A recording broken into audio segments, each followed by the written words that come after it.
รื่องปลูกป้อกูมักของซาเลมน้อยนะยังข้าวประทันอ้อมไก่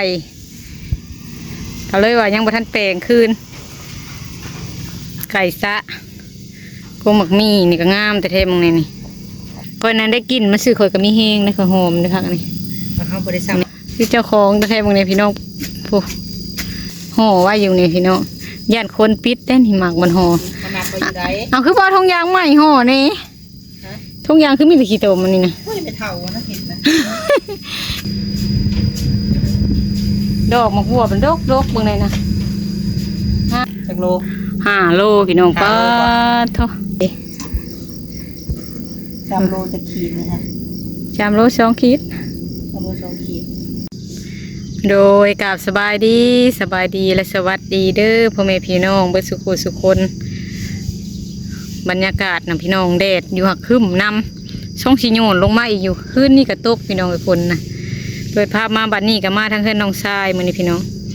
พากันสิไปคนไม้พี่น้องเลยเพราะว่าอันสิเฮ็ดตูบเพิ่นไม้เพื่อแล้วเพื่อนสิได้ตูบมา2 หลังเพิ่นพี่น้องเฮ็ดตูบไม้ตูบตัวนี้เพราะว่ามันเป็นไม้ที่ตัดมันแต่ป่ามันอยากโก่งนี่สิเฮ็ดไปตั้งอยู่พุ่นแล้วย้ายตัวนี้ออกนะพี่น้องเพิ่นนอนละพลผ้าพลห้ำก็ให้น้องเคยเพิ่นอะไรมาเฮ็ดให้เบาเก่งมากพี่น้องเลยก็เลยมาถ่ายบรรยากาศเฮือนเพิ่นให้เบิ่งก่อนเพราะว่าใส่เล็บน้อยก็บ่ได้สู่มาถ่ายช่วงนี้บ่ได้สู่อัปเดตให้เบิ่งต้นพิสังเพิ่นเอิ้นเขาเรียกว่าบ่ฮู้อันนี้ต้นซาดัดว่าต้นพิสังบ่ฮู้คือกันบ่ฮู้ชื่อมันพี่น้องใส่เล็บน้อยทางนั้นสร้างกำลังเฮ็ดเฮือนป้ากบมักม่วงงามแต่เท่าไรจนเป็นหมากเลยปลูกหมอกผักนี่ก็ปลูกใหม่เบิดเพิ่นหากันมาอยู่ในกกไม้หลายกว่าซาเลมน้อยเลยพี่น้องช่วงก่อนนะปลูกแล้วก็พากันไปเอาพุ่นนั้นพี่น้องเท่าไรลบเท่าไรตาไปเอาพุ่นนะคันได้ปลูกแล้วก็เพิ่นเอาขักจะได้ปลาพามีจนว่าได้ผลพาตรงนี้พี่น้องกระโดดกระดิ่งมึงเนี่ยนี่เพิ่นติดใส่ซิ่งเบิ่งน้ำมากนี่ได้5 โลหมากหนึ่งนะพี่น้องเลยหมากหนึ่งนะ5 โลพุ่นนะพี่น้องเลยอ้อมไปทา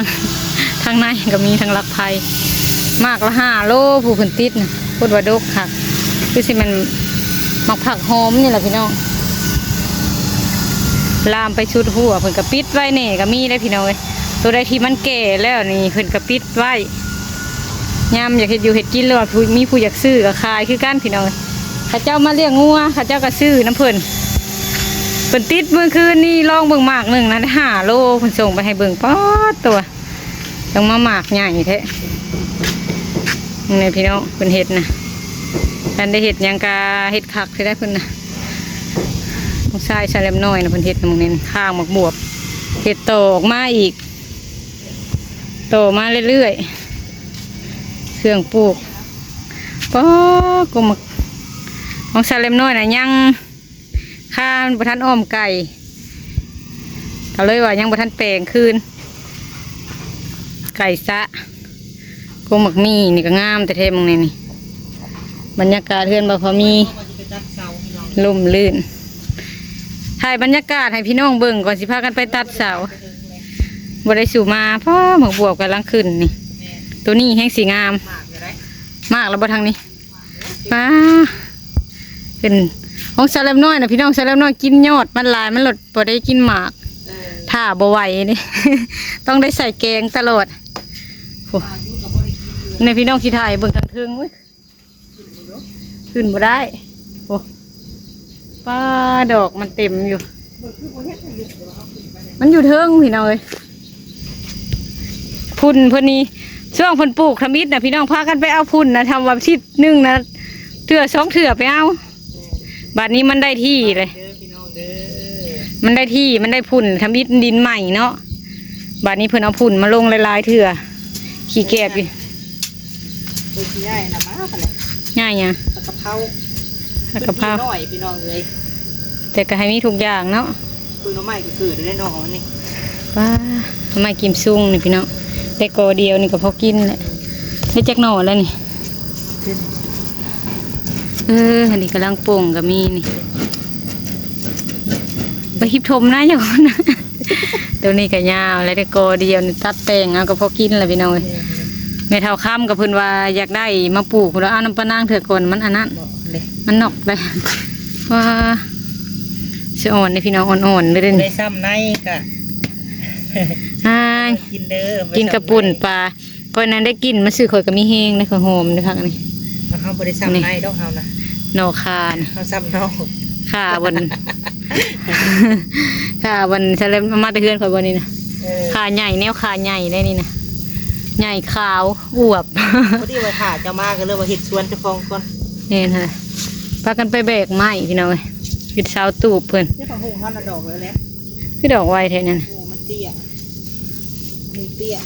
สะออนก็มักมี่นี่พี่น้องป๊อดจังแม่นอวบจังแม่นงาม เจ้าของเนาะ คือเจ้าของแต่แท้บางเนี่ยพี่น้องผู้คักอะไร รักษาสุดชีวิตได้ หักษาสุดชีวิตสีมาเบิ่งแนวแซบพี่น้องพามาเบิ่งแนวแซบนี่ต้องเล่นปิดและจักมากนี่ป้าเจ้าขึ้นใส่ทุกอย่างคักเนี่ยป้าฝนตกป้ามากระทานใหญ่พี่น้องป้าเต็มทุกอย่างห่อไว้อยู่นี่พี่น้องย่านคนปิดได้นี่หมากมันห่อ ขนาดไปอยู่ได เอาคือว่าทงยางใหม่ห่อนี่ทงยางคือมีแต่ขี้โตมันนี่นะ เฮ้ยไม่เท่านะเห็นนะ คือว่าทงยางใหม่ใช่ดอก ได้อยู่บ่ถามเพิ่นดูว่า34ดูหอนั่นน่ะก็ได้อยู่เนาะ ห่อแววแนวว่าอย่างว่าห่อยันแมงเจาะบ่ฝนเริ่มตกหยิบๆไม่เลยป้าขากะลีมากระทันนี่เบิ่งเด้อสิเอามากได้ลองซีมเบิ่ง หวานนะ ป้าหวานคักคือหยังได้นี่เคยซีมมึงได้เทื่อหนึ่งพี่น้องแต่ขั้นมากซ้ำนี่นะบ่ทันแก่เลยพี่น้องเอ้ยปิดเด้อพี่น้องนี่ป้าตัวจักเพิ่นซื้อโกกเท่าใดทำอิฐนะ 70 อันนี้อะไรมาปลูกค่าเดียวนึงก็เป็นหมากเลยร่มลื่นพี่น้องสวนบ่าวพามี แพงไว้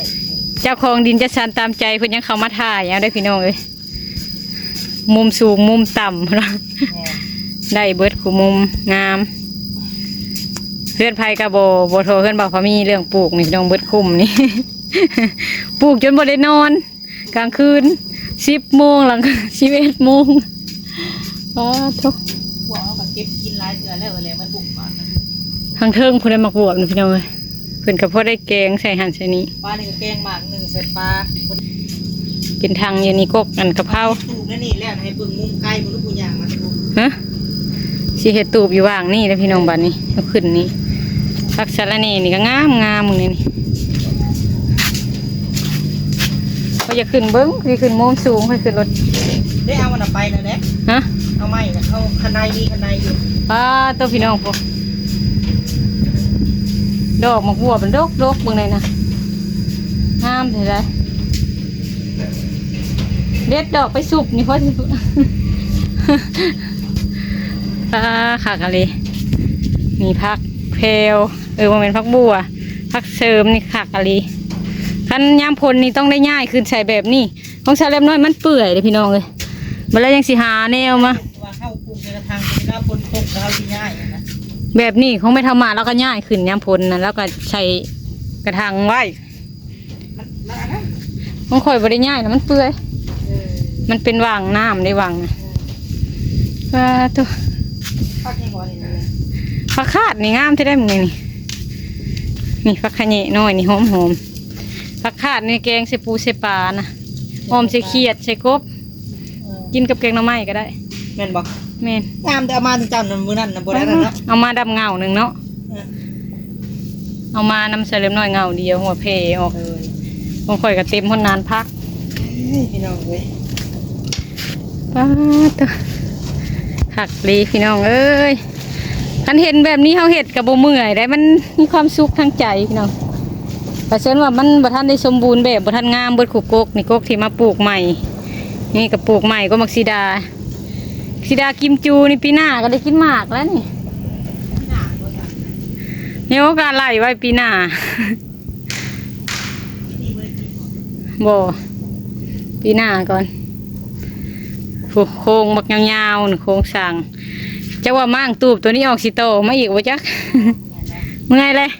อันเด้นี่ไม่ยังสิเฮ็ดตูบวางทั้งนี้เลยพี่น้องบัดนี้ แม่นี่ สิเฮ็ดจักเม็ดก็ตูบนะจักเม็ดบัดนี้ 3 เมตร 3 เม็ดพี่น้องสิเอาแบบกว้างกว่าโต๊ะเก่าอยู่พี่น้องเลยอยู่นอนมันจังสบายสิเฮ็ดวางนี้วางนั่นแล้วเพิ่นสิเอาออกประตูตัวนั้นน่ะมั่างบ่สิมั่างประตูเก่าน่ะ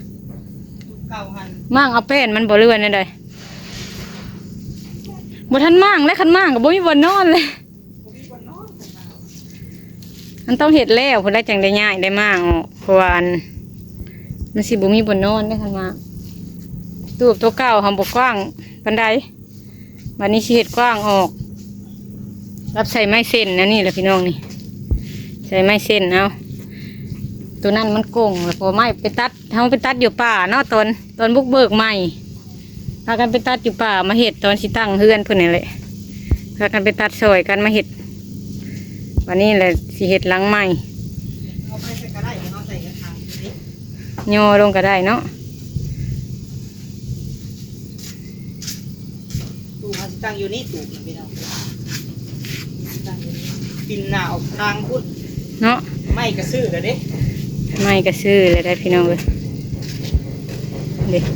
ได้ตัวนี้แหละมันก็สิบกองไม่พอตัวนั้นเขาตัดไม้เส้นในป่าแล้วก็ตูบกับปัญญาปันไดคันสมมุติว่าแล้วตูบตัวนี้เขาอยากง่ายมาอยู่พี่ตัวนั้นก็ไว้ปลูกหันปลูกนี้ว่างนั้นเนาะอีกอย่างเขาก็อยู่นะฮะมันก็ใกล้ทางเนี่ยพี่น้องเลย แม่น ง่ายมาอยู่พี่นอนกลางค่ำกลางคืนกะใครนี่มันบกไกลทางปันได เลย สิพากันขับไปตัดไม้อยู่ป่าตัดแล้วว่านนี่พี่น้องที่ไปแบก คนออกพี่น้องเอ้ยให้เขาแก้ให้ กระลำใหญ่เติบพี่น้องเอ้ย เพราะว่าเสาเขาที่ตัดเองพี่น้องเอ้ยเสาหันหาเสาเนาะ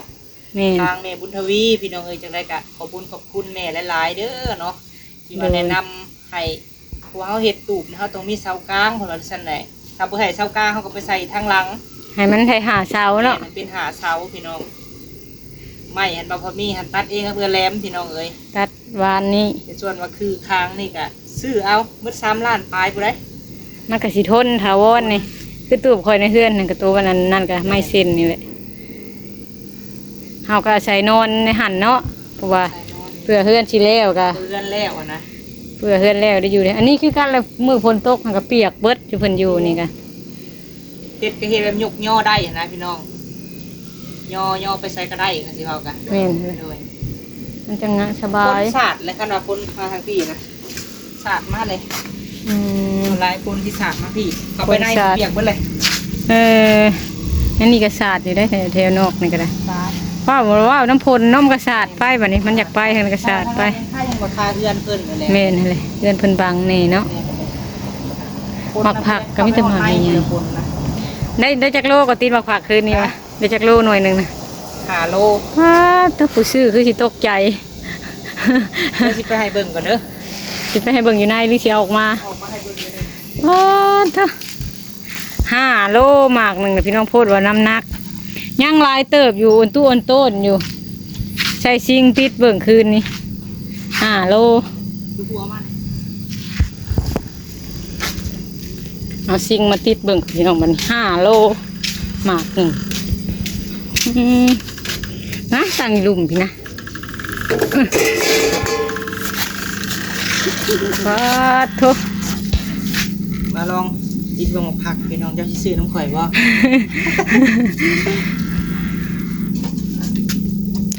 ห้า จักโล 5 โลพี่น้อง ห้า ป้า โล ทุโคตรว่าใหญ่อะไร ผู้ซื้อนี่ก็เนาะ ผู้ซื้อนี่จนว่าตกใจอยู่แหละ จนตกใจพี่น้องเอ้ย ไปผ้านี่ยิ้มหนึ่งกับพ่อแกงละยิ้มน้อยๆอะไรโมเมนต์งุ้มยิ้มใหญ่เลย มันแก่แล้วพี่น้องไอ้สาเหตุที่บอกว่ามีตัดนี่ป้าไว้เฮิงก็ได้มาผักนี่ฮะ เมน โดย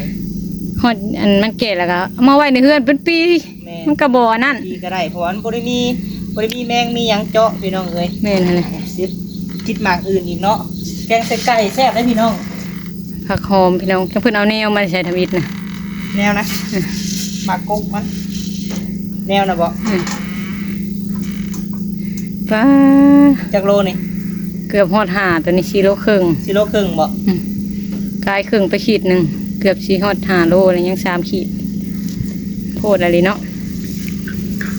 จะติดเบิ่งคืนนี่ขอยก็ติดแล้วคืนนี่ ป้าเอาเรียนมาทั้งพี่สิได้เป็นพ่อค้ามักผักเลย